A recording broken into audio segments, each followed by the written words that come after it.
14 septembre 2022, l'INSERM a publié un communiqué de presse. Covid-19, troisième cause de décès en France en 2020, quand les autres grandes causes de décès baissent. Selon eux, l'épidémie de Covid-19 a directement causé le décès de 69 000 personnes en France. Voilà de quoi remettre à leur place tous les covidosceptiques.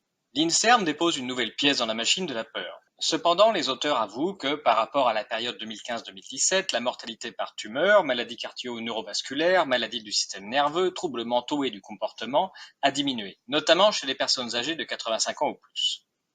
Le 19 décembre 2023, il persiste en annonçant dans les grandes causes de décès en France en 2021, la Covid-19, toujours la troisième cause de décès en 2021. Comme c'est étrange une cause de décès qui chasse les autres. La raison est en fait très simple, les décès estampillés Covid-19 ont été piochés dans les autres causes de décès habituelles.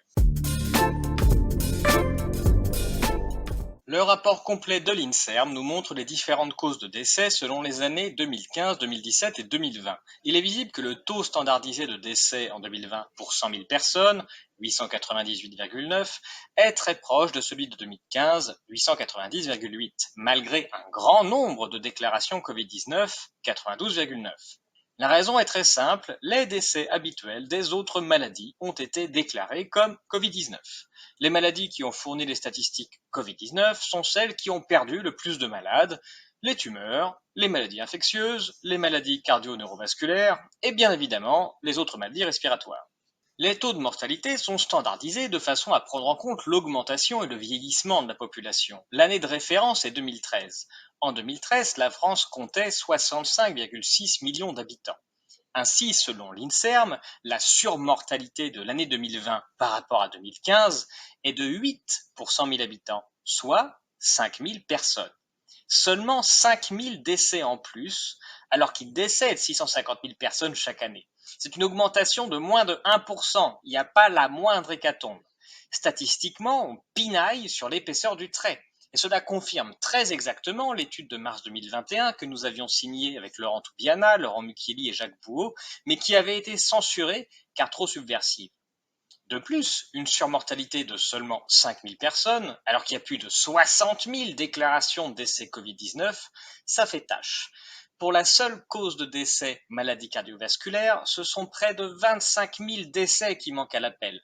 Le Covid-19 aurait-il guéri miraculeusement les maladies cardiovasculaires? Bien évidemment que non.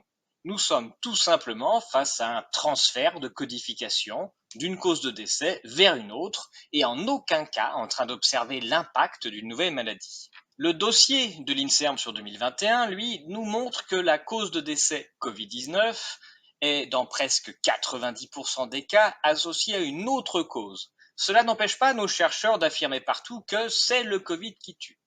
Dans un cas sur deux, le décès est associé à au moins une autre maladie respiratoire. Les pneumonies mortelles s'appellent dorénavant Covid-19. Dans un tiers des cas, le décédé souffrait d'une pathologie cardiaque. Quand son cœur a lâché, on a dit que c'était à cause du Covid-19. Dans 10% des cas, et même 15% des cas pour les plus jeunes, le décédé du Covid avait quand même un cancer. Pour ceux qui ont perdu des proches de cancer et qui ont vu le résultat de 6 mois de chimiothérapie, le teint cireux, quasiment plus de dents ni de cheveux et seulement la peau sur les os, c'est le moment où le médecin vous annonce que c'est le Covid qui l'a tué. Et rien à voir avec les médicaments qui ont détruit tous ses organes, bien évidemment. Enfin, la science atteint son paroxysme avec 40% de symptômes et états morbides mal définis. On frôle les 50% pour les plus jeunes. Autrement dit, quand on n'a pas la moindre idée de la cause de la mort, on peut toujours mettre Covid-19, ça fait plaisir à tout le monde.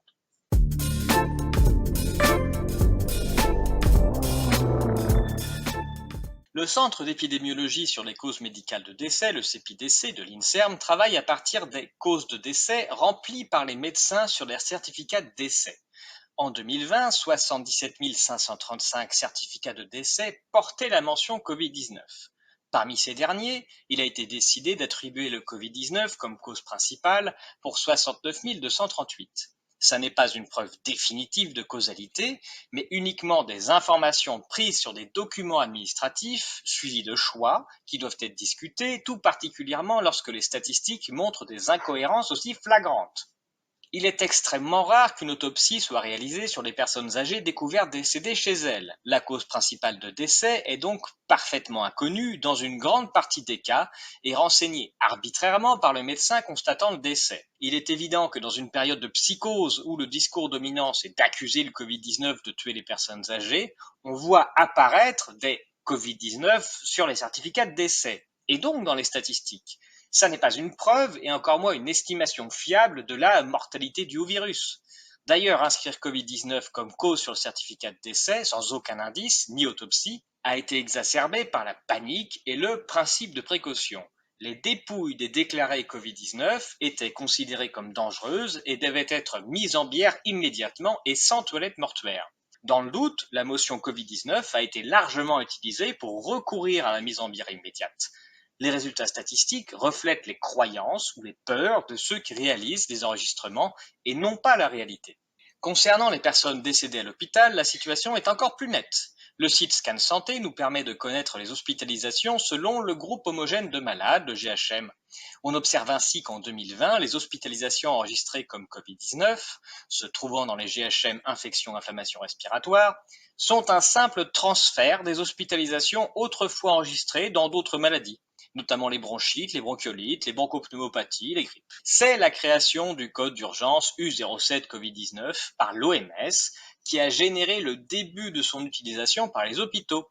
La consigne a d'ailleurs été passée par l'ATIH de déclarer tous les patients comme Covid-19, virus identifié, même lorsque aucun test n'avait été effectué sur le patient. Pour mémoire, pendant l'année 2020, l'activité hospitalière a chuté de 10% par rapport aux années précédentes, à cause de toutes les déprogrammations et l'ordre donné aux Français de rester chez eux et de ne pas consulter. Et l'activité Covid-19 n'a représenté que 2% de l'activité totale sur l'année. Il convient également de rappeler que si saturation il y a pu y avoir en 2020, c'est avant tout à cause de l'interdiction pour les médecins de ville de prendre en charge leurs patients et par la sélection de la mission Coreb de seulement 38 établissements de santé de première ligne pour accueillir les patients malades sur les près de 3000 que compte notre pays. De surcroît, dans un contexte où certains chefs de service étaient très occupés par leurs apparitions médiatiques. Les études de l'INSERM nous permettent de comprendre que ce sont les règles administratives mises en place en urgence qui forment les statistiques Covid-19. Il est donc trompeur de s'en servir en présupposant qu'elles reflètent une quelconque réalité. Les statistiques de décès Covid-19 ont finalement été piochées parmi les autres causes de mortalité grâce à la mise en place d'un code d'urgence utilisé dans un contexte de panique.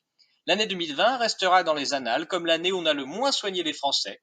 Et si on prétend constater que les Français sont un peu plus nombreux à être décédés en 2020 que d'habitude, une seule conclusion devrait s'imposer. Quand on arrête de soigner des gens, ils ont un peu plus tendance à mourir.